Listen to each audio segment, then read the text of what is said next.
Hi guys. Hello. We're going to show you how we raised the hogs out this year. This is Walker's end of what he does on the farm. He takes care of the hogs and he does a pretty good job at it. So they're going to go for process here in a few days and wanted to do a video. I've had a lot of folks asking for a video on the hogs.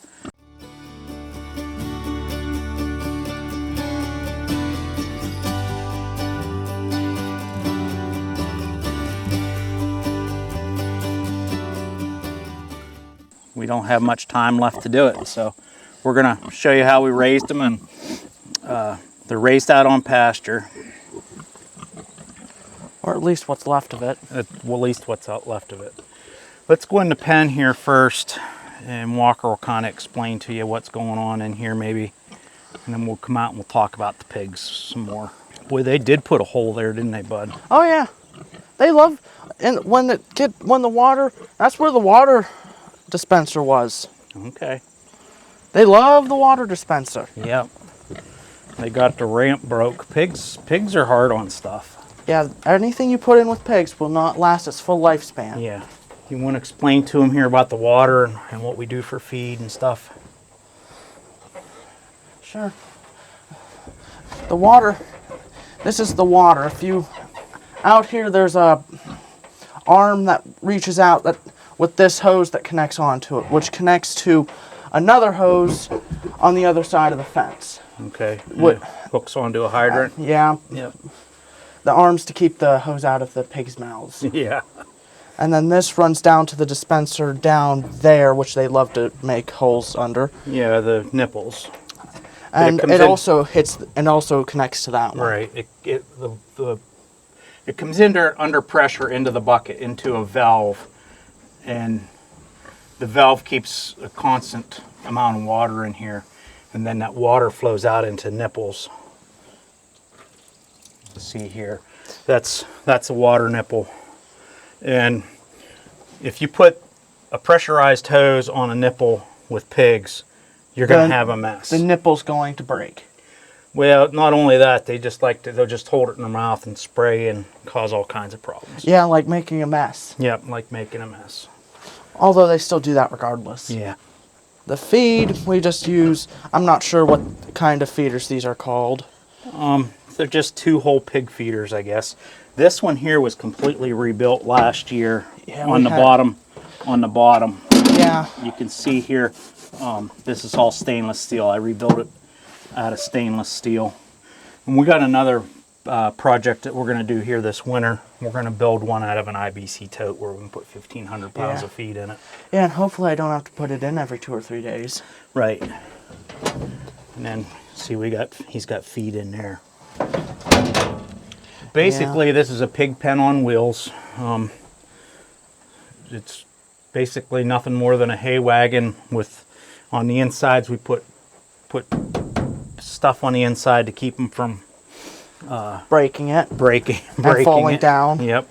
And then we have a divider here, and which I mostly use that for when we get them in, to put one back here and hopefully bait the other ones in. Yeah. And prevent it from getting out. Right. Provided it doesn't jump the divider. And Walker brings the slops, all the table scraps. Ah, that hurt. He brings all the table scraps out for them every morning, and they take care of that, so there's no waste when it comes to our table scraps. And then there's another door here. That just keeps them in when we go to move them. Right. Whenever we move them, how do we move them, bud? First, you got to get them in. Okay. We basically just get them in, and then we have to remove these so we can put it up. Yeah, we pick it up. Which we do with this thing, which this thing's kind of a, be careful, you might get a bruise. Yeah. I've had too many of those. That picks the ramp up so we can move it on to another paddock. Yep, see like there. So. Yep. And then this is where you don't want to let go. Yep. Else it'll go and hit you in the back of the hand. I've had that happen twice. Let's look at that arm that you were talking about. That's the arm that holds the hose up, keeps it out of the pigs' mouths. Yeah, okay. It just, it can swing out, and then when we go to move it, just unhook the hose from the other hose and bring it back, and kind of, I don't know what you would do, just wind it up and then just put this on and just hold it up. Put the bungee cord on it. Yeah. Okay, let's go over here. Bud, you can talk about the fencing a little bit and how we break them to begin with, and then The fences here, I set with 1 wire on the 4th one up from the bottom, but depending on how big the pig is, it may take 5 up from the bottom or 3 up from. Okay, so whenever we get them, how do we get them broke to us so we can keep First, them? I have to set a netting and then put a 2-wire fence in on the 3rd one up and then the 5th one from the bottom. These are the O'Brien fence posts, so the 3rd one up and then the 5th one up to get them broke. And then after we get them broke to fence, then what? Then you pick the one that's closest to their nose level and put it on that one. Okay. And after you get them broke to having 2 wires. And after you get them broke, have you had any problems with them getting out or anything? One got out over here, which I'm going to take a guess it got shocked, which is yeah, sometimes when they get shocked, they just go straight through. My guess is that they were eating something and it just got pushed through. Yeah, so that's all we do there. Started putting this on. We started putting an interior wire in because they have a habit of rooting soil up on the bottom wire and shorting the fence out. Yeah, which I have to have if you see there's a jumper over there that makes the bottom wire hot, which I kind of need that. Because last year, I think last year we didn't put one on and they wound up out here over by your bees. Oh yeah, yeah. These here are the hogs. Whenever we buy the hogs, they were about, what, 30 pounds this year. They're pretty small. Yeah, and then they get up to about this size, which is, I think, a little bit larger than the last year's. Yeah, these here are around 300 pounds, maybe 320, somewhere in that neighborhood. See how they're rooting in here. Whenever we bring the hogs to the farm, we make an appointment with the processor for harvest. And these guys got until Thursday where they were going to take them to harvest. I think it was October 10th. Something like that. Yep, October 10th, October, I don't know, whatever. In a few more days, we're going to take them for harvest. I got to haul them down there. We're only taking 6 of them down, and one of them, a good buddy of mine, he'll harvest it right here on the farm. He'll take it back and make sausage and hams and stuff out of it. He has some good recipes that he does. Don't let them chew on your boot. You may not get it back. Might not get it back, huh? No, don't let them chew on it. So these are nice hogs. Now, walking across here, this is something that really drives me nuts with pigs. Yeah.